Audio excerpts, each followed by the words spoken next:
Hello, good morning students. My name is Rohit Penuli and I am from ICT Virtual Class Dehradun. कैसे आप सभी? मेरे ख्याल से बहुत अच्छे होंगे, फिट होंगे, फाइन होंगे। बच्चों हम क्लास 8th साइंस कर रहे हैं जिसमें कि हमारा chapter number 5th coal and petroleum ongoing chapter है। और कल हमने चैप्टर स्टार्ट किया था यानी पहले वाले भाग में, और हमने बात की थी रिसोर्सेस के बारे में कि जो रिसोर्सेस हम यूज करते हैं ह्यूमंस, उसमें नेचुरल रिसोर्सेज भी हैं और कुछ हमारे द्वारा उनको मॉडिफिकेशन के द्वारा बनाया भी जाता है। मेनली हम नेचुरल रिसोर्स की बात कर रहे थे। नेचुरल रिसोर्स में हमने देखा था दो तरीके के रिसोर्स हमने पढ़े, एग्जॉस्टिबल और इनएग्जॉस्टिबल, है ना। इनएग्जॉस्टिबल जो कि लिमिटेड अमाउंट में हमारे पास है और हमारा कितना भी यूज करने पे खत्म नहीं होते, एयर, सनलाइट। एग्जॉस्टिबल कैसे होते हैं? जो कम अमाउंट में है, लिमिट अमाउंट में है और हम यूज करते जाए तो वो खत्म होने लगेंगे, तो हमें उनको आने वाली जनरेशन के लिए सेव करके रखना है। तो आज हम वहीं से आगे अपने टॉपिक को स्टार्ट करेंगे। तो चलते हैं स्मार्ट बोर्ड की तरफ और अपना टॉपिक स्टार्ट करते हैं। Chapter 5th coal and petroleum, ठीक है ना। तो ये हमारा क्लास 8th साइंस कर रहे हैं हम, chapter 5th coal and petroleum. और हमने कल इनकी बात की थी, इनएग्जॉस्टिबल एग्जॉस्टिबल रिसोर्स की। आज सबसे पहले हमारा जो टॉपिक है बच्चों है कोल, है ना। कोल तो coal is a constituent of carbon से बनता है। कोल के अंदर क्या बच्चों? कार्बन होता है। तो आपने देखा होगा, कोल के बारे में सुना होगा, देखा होगा, है ना आपने। तो ये क्या है बच्चों? हार्ड है। कितना? बहुत हार्ड होता है, as stone and is black in colour, है ना। कोल क्या है? कोल क्या है बच्चों? Is hard as stone, is hard as stone. जैसे पत्थर होता है उसकी जगह क्या होता है, उस वैसे ही क्या होता है, ये भी हार्ड होता है और ब्लैक इन कलर होता है, ब्लैक इन कलर। कोयला जो होता है, कोल होता है, कैसा होता है? Black in colour,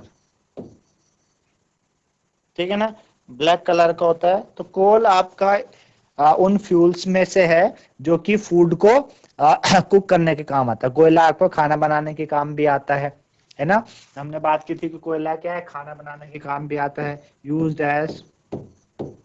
used as fuel, है ना, टू कुक फूड।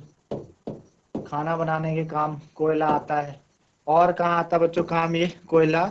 आपने देखा था कि आपके जो मैंने आपको बताया था, जो रेलवे इंजन्स होते हैं, है ना, रेलवे इंजन्स में स्टीम प्रोड्यूस करने के काम आता था। रेलवे इंजन्स में किसके? स्टीम प्रोडक्शन के, है ना। स्टीम प्रोड्यूस करने के काम कौन आता था? कोयला आता था, है ना। स्टीम प्रोड्यूस करने की, जब स्टीम प्रोड्यूस होती थी तो उससे क्या होता था बच्चों? हम इंजन को रन करा पाते थे, है ना। और कहाँ आता है बच्चों? ये थर्मल पावर प्लांट्स में आता है, टू प्रोड्यूस इलेक्ट्रिसिटी। किधर आता है? Thermal power plant, thermal power plant. Thermal power plant में कोयला यूज होता है to produce electricity, to produce electricity, ठीक है ना। इलेक्ट्रिसिटी प्रोड्यूस करने के लिए, इलेक्ट्रिसिटी को प्रोड्यूस करने के लिए थर्मल पावर प्लांट में ये काम आता है ना। थर्मल पावर प्लांट्स में ये आपके काम आता है टू प्रोड्यूस इलेक्ट्रिसिटी, ठीक है ना। तो it is also use in thermal power plant to produce electricity.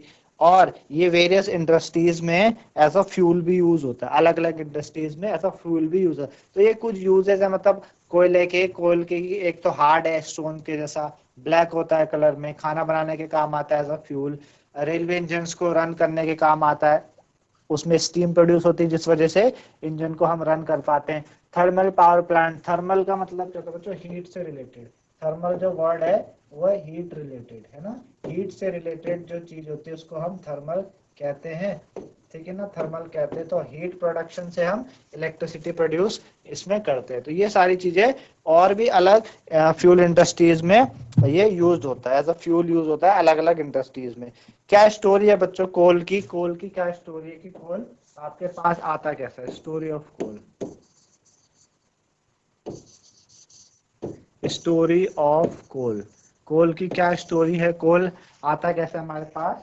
तो 300 मिलियन ईयर अगो जो अर्थ है ना, अर्थ के पास क्या था बता, डेंस फॉरेस्ट है। किधर? लो लाइंग वेटलैंड एरियाज में, है ना। 300 मिलियन ईयर अगो, है ना, 300 साल पहले, करीबन करीबन 300 मिलियन ईयर अगो, ये स्टोरी हम बात कर रहे हैं कोल की स्टोरी। 300 मिलियन ईयर अगो, है ना, 300 मिलियन ईयर अगो आपके पास अर्थ के पास क्या है बच्चों? डेंस फॉरेस्ट है ना। अर्थ हैज डेंस फॉरेस्ट,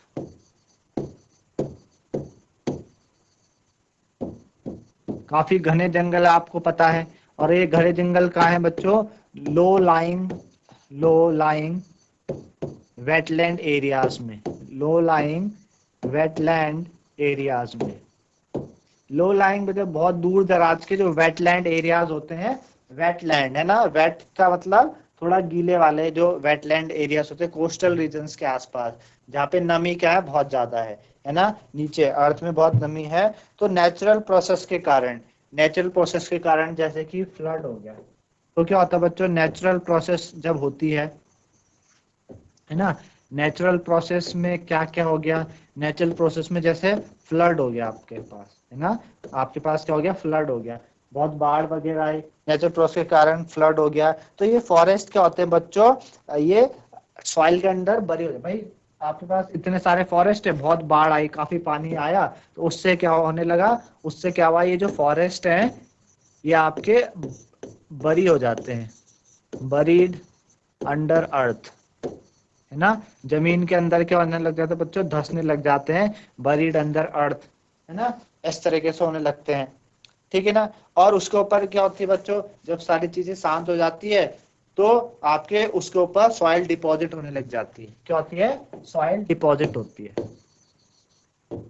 ये एक पूरी क्या है, स्टोरी है, पूरी प्रोसेस है, सॉइल डिपॉजिटेड ओवर देम, इनके ऊपर जैसे ये बरी होने लगते हैं, नीचे धंसने लगते हैं, इनके ऊपर और सॉइल के, क्योंकि जब पानी आएगा, बरसात का जो बाढ़ का पानी अपने साथ पता नहीं कितनी सारी चीजें लेके आता है, तो ये बरी होने लग जाते हैं, है ना, उनके ऊपर सॉइल आने लग जाती है, और ये धीरे धीरे क्या होने लगता है, कंप्रेस होने लगते हैं, क्या होने लगते हैं बच्चों, कंप्रेस होते हैं, है ना, धीरे धीरे दबने लगते हैं, कंप्रेस होने लगते हैं। अब कंप्रेस के कारण क्या होता है कि टेम्परेचर भी क्या होने लगता है बच्चों, धीरे धीरे बढ़ता है। Temperature also rose as they sank deeper and deeper, जैसे जैसे ये और नीचे चले जाएंगे, जैसे जैसे और नीचे को जाते हैं, ये जो और नीचे डीपर इनटू डीपर, यानी और नीचे को धसेंगे, है ना, और नीचे को धसेंगे, तो उस वजह से टेम्परेचर भी क्या करने लगेगा, इंक्रीज करने लगेगा। जैसे और डीप जाएंगे, डीपर जाएंगे, तो उससे क्या होगा बच्चों, टेम्परेचर भी क्या करेगा, टेम्परेचर भी राइज करेगा, टेम्परेचर भी बढ़ेगा, है ना, टेम्परेचर भी नीचे बढ़ेगा। तो अंडर हाई प्रेशर और हाई टेम्परेचर में जो डेड प्लांट्स है ये स्लोली कन्वर्ट होने लग जाते हैं। Under high pressure, under high pressure और high temperature, under high pressure and high temperature, ये जो डेड प्लांट्स है, क्योंकि मर चुके हैं, है ना, ये जो डेड प्लांट्स हैं,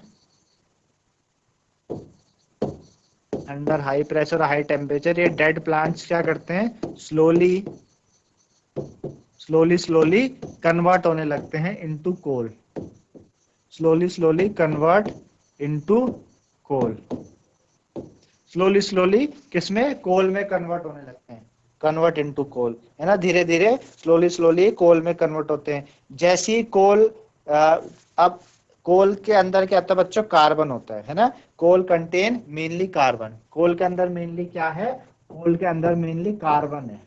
मैंने आपको बताया था coal is a constituent of carbon, coal के अंदर क्या है, कार्बन है ना। तो होता क्या है कि जो स्लो प्रोसेस होता है conversion of dead vegetation into coal, उसको कार्बनाइजेशन कहते हैं। क्या कहते हैं बच्चों, ये जो स्लो प्रोसेस है, स्लो प्रोसेस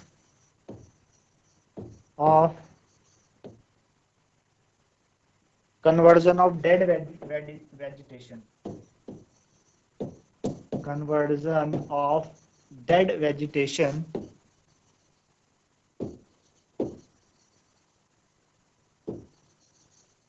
है ना भाई, भाई धीरे धीरे हो रहा है ना, डेड प्लांट धीरे धीरे कन्वर्ट हो रहे हैं, डेड प्लांट क्या हो रहे हैं, धीरे धीरे कन्वर्ट हो रहे हैं।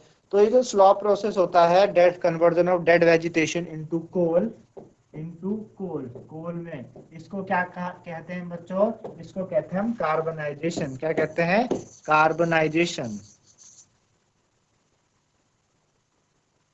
ये कहलाता है आपका कार्बनाइजेशन। मैंने बात करी coal is a constituent of carbon, तो कार्बन है उसके अंदर मेनली, तो कार्बनाइजेशन प्रोसेस होता है ना। तो ये जो ये बना कैसे बच्चों, it was formed from the remains of vegetation, है ना, जो वेजिटेशन है, जो प्लांट्स वगैरह है, उनके कारण बना। तो कोल भी क्या है बच्चों, is also called a fossil fuel, है ना। तो कोल क्या है, आपका एक फॉसिल फ्यूल है। आपने कोल माइंस देखी होंगी, है ना, कोल माइंस होती हैं बड़ी बड़ी कोल माइंस, है ना, पिक्चर्स वगैरह में देखी होंगी आपने, काफी डीप होती हैं कोल माइंस, है ना। तो ये कोल माइंस होती है, यहीं से कोयला निकलता है। जब आप क्या करते हैं, जब इनको हीट करते हैं एयर में, है ना, जब इनको क्या किया जाता है, हीट किया जाता है एयर में, तो जो कोल है वो बर्न करता है और मेनली कार्बन डाइऑक्साइड प्रोड्यूस करता है ना। अगर आप कोयले को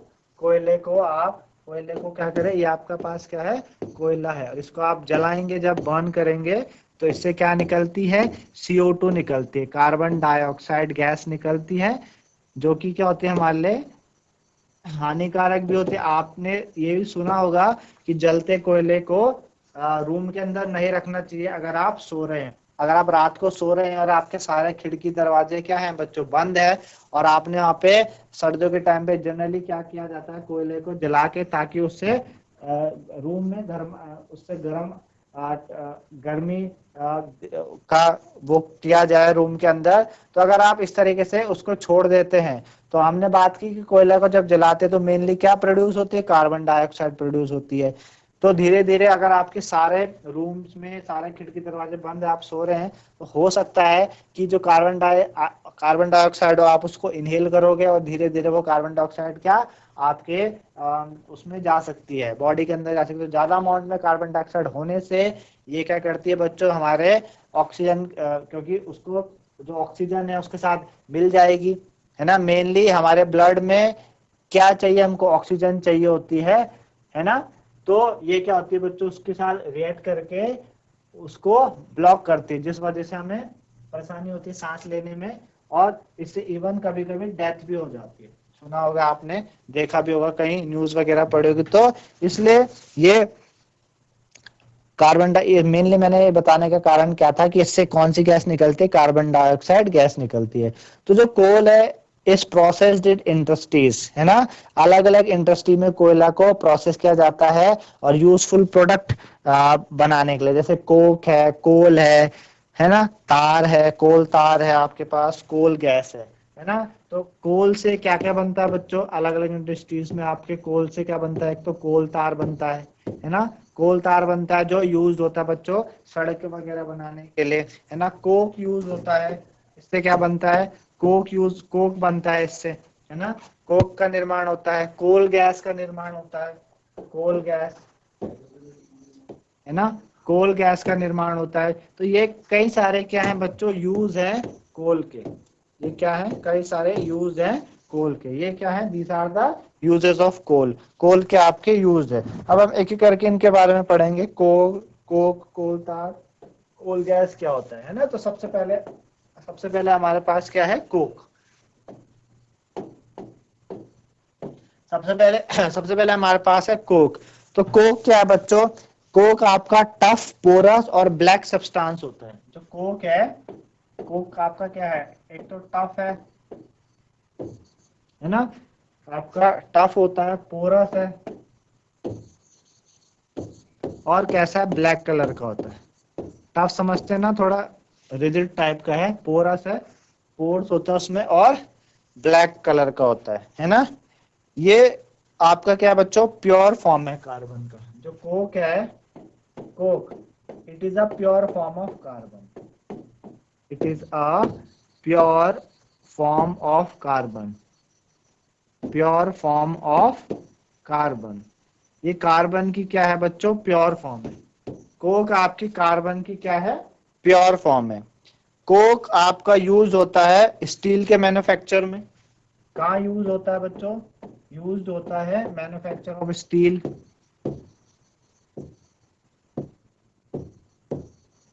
मैन्युफैक्चर ऑफ स्टील, है ना, स्टील के मैन्युफैक्चर में यूज होता है, स्टील बनाने में यूज होता है। दूसरा इसका यूज क्या है? बहुत सारे मेटल के एक्सट्रैक्शन में भी यूज होता है।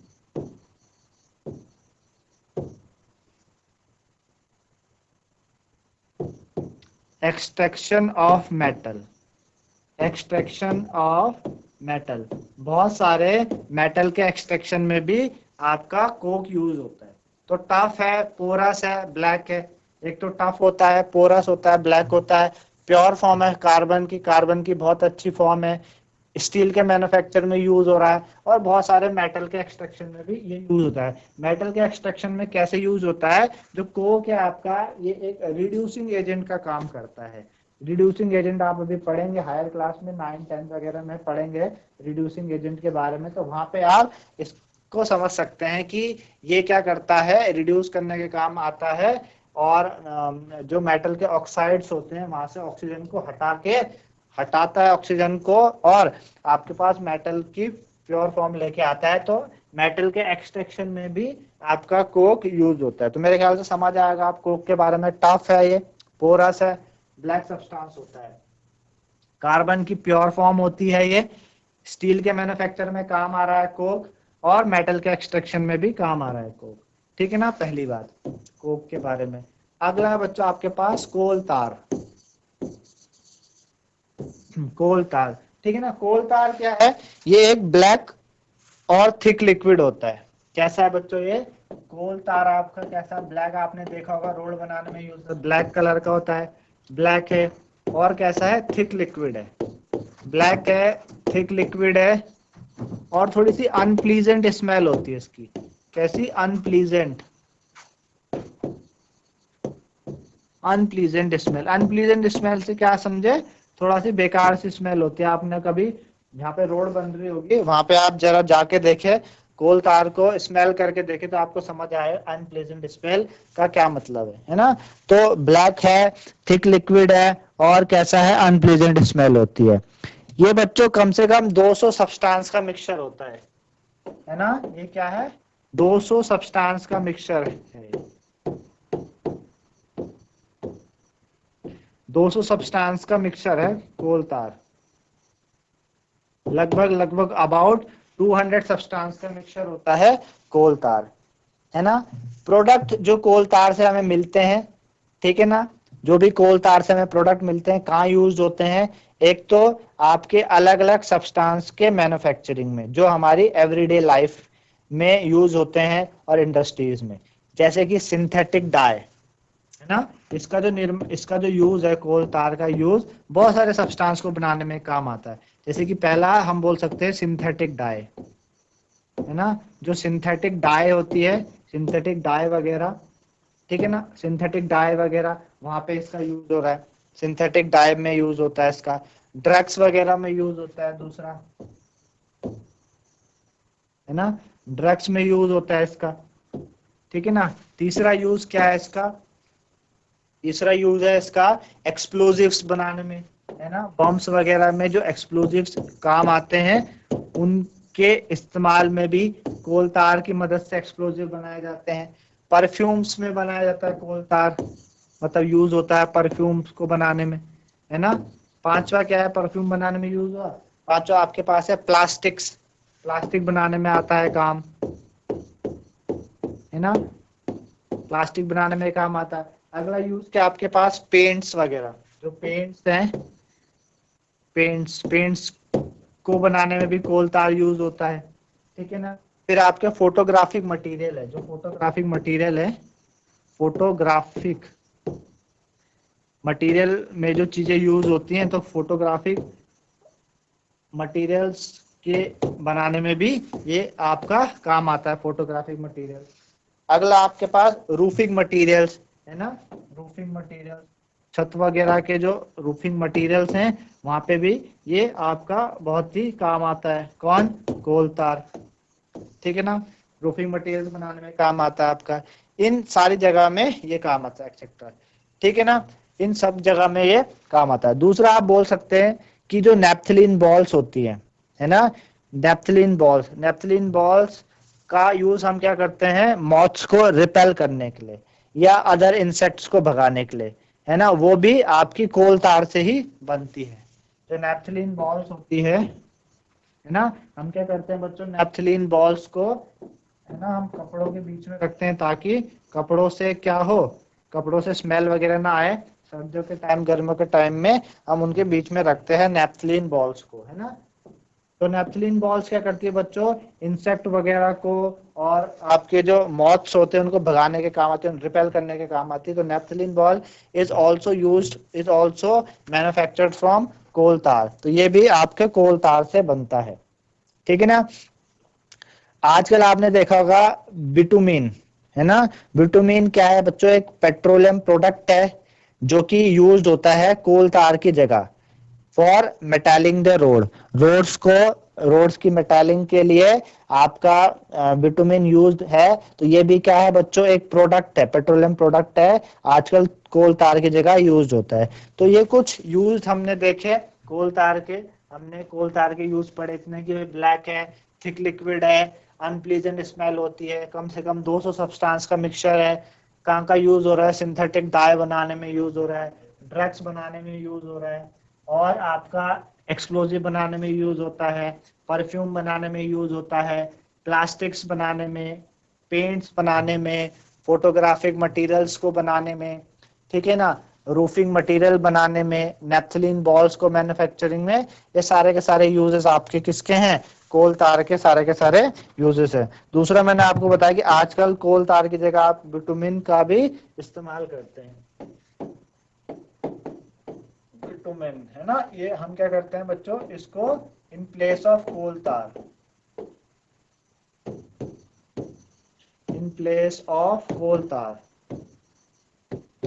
तार की जगह इसको यूज किया जाता है। और बिटुमिन क्या है बच्चों, एक पेट्रोलियम प्रोडक्ट है, क्या है, एक पेट्रोलियम प्रोडक्ट है। बिटुमिन आपका एक पेट्रोलियम प्रोडक्ट है जो कि कोल तार की जगह आजकल यूज हो रहा है रोड्स की मेटलिंग करने में, रोड्स को मेटल करने के लिए आजकल इसका यूज हो रहा है। तो मेरे ख्याल से आप लोगों को समझ आएगा कि हमने 2 चीजें पढ़ी, ठीक है ना, इसके बारे में। तो इस तरीके से आपको बच्चों समझ आएगा कोल के बारे में, क्या कैसे बनता है कोल, क्या स्टोरी है उसकी कोल की, होता कैसा है, दिखता कैसा है, और क्या क्या यूजेस हैं, उससे क्या क्या प्रोडक्ट बनते हैं, ठीक है ना, क्या कॉन्स्टिट्यूंट है उसका, मेनली कार्बन का कॉन्स्टिट्यूंट है। आप लोगों को समझ में ये चीजें मेरे ख्याल से आई होगी, है ना। इसी तरीके से आप इसको घर में पढ़िए, रिवाइज करते रहिए, तो आगे आपको और बेहतर से चीजें समझ में आ जाए। तो आज के लिए बच्चों इतना ही, धन्यवाद, हैव अ नाइस डे।